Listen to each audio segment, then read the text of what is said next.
Well, the title was chosen to attract more people.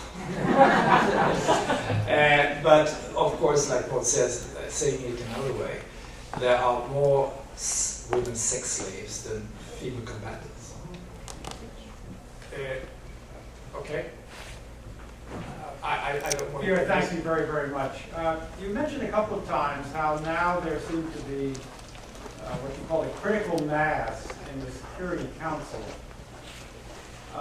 which gives reason for some optimism about follow-through, since there have been several decades without follow-through on 1325, also a Security Council resolution.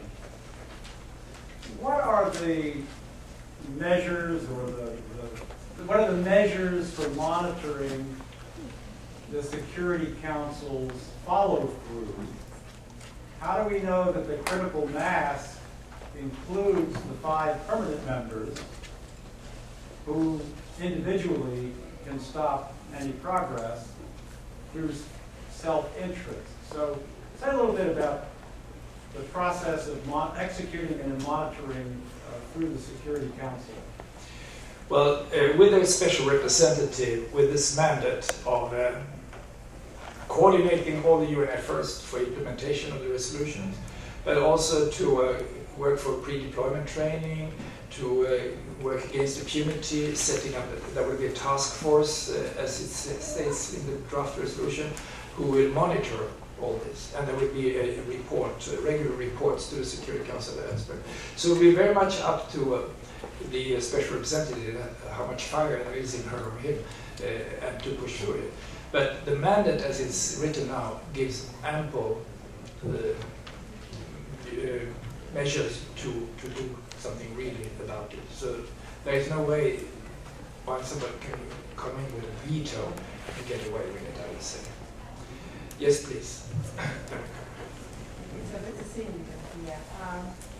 Violence against women can be a consequence against conflict among groups, different groups.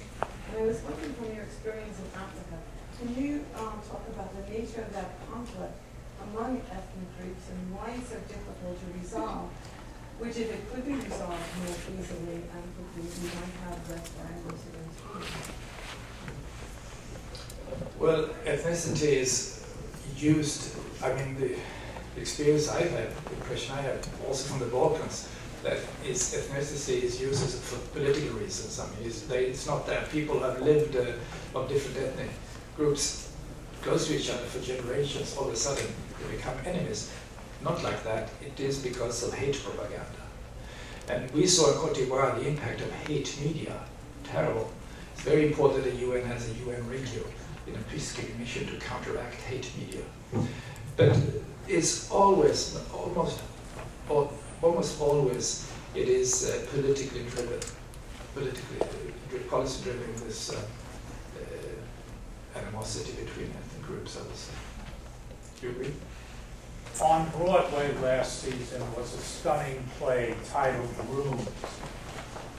And the essence of it was a woman who's raped, and it's set in Africa, is victimized and has to survive on more than one level. And part of the victimization is the attitude of her own people and her own society to her rape. And I certainly hope and commend that the United Nations is going to do something on a broad level. But what do we do about the attitudes of so many people, and in Bosnia also, that a woman who is raped is ruined for life? Yes, this must be a national, a local issue, of course. And we heard in a conference we were at the UN the other day how somebody from Burundi said that her experience was, she was in Burundi herself, that when somebody had been raped, a young girl had been raped that was a baby, she, the person who mentioned this, asked the mother of this daughter who has been raped and a baby, "What do you want?" And she said, "I want you, the United Nations, can you work, do you know who committed the crime? Yeah, maybe we can find out. Then I want you to find this guy get him here and marry my daughter. That was more important for the social status than to, for the punishment. And this contradicts our view, of course. So we have to take all these things into consideration. But I mean, you need to deal with trauma, you need to deal with the reconciliation, whatever, and also with impunity. It's very complex, and it's not easy. And UNIFEM is pushing very much for these aspects that you mentioned, how to deal with it. It's not only to go in and arrest them, put them on trial, because it will not solve the traumas. Let's give Ambassador, well, one last question, and I know students are getting ready to go back to class. So, Charlie? Delightful to have you back here.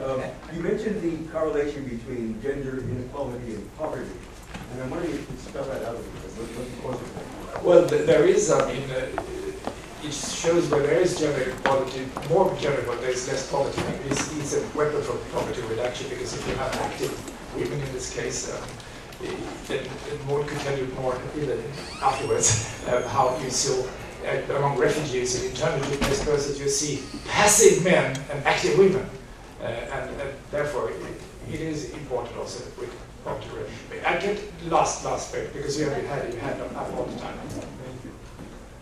Just very concerned with the fact that the political solution umbrella is taken away from the United Nations and then undertaken by NATO, which have apparently their own agenda. I served there for 28 months, years ago. They are a completely different group. So one thing, I didn't need to respond, but just wanted to air that. And further, the issues of ethnic and cleansing, the superpower, ethnic superpower, wants to degrade the ones receiving violence by terrorizing women and by planting their seed into the womb of that woman, so it will be a perennial pain to the woman herself and to her social group. That's something that needs to be addressed, because a woman in that sense never gets rid of that pain or that stigma or miasma. It's true. And on the first thing, I can say that in Afghanistan, there are 3 different missions from the international community. The American Operation Enduring Freedom, the ISAF, and the tiny UNAMA, the United Nations mission, junior partner there. These 3 missions, according to our research, undermine each other because the population gets confused, especially when they're born. Thank you very much.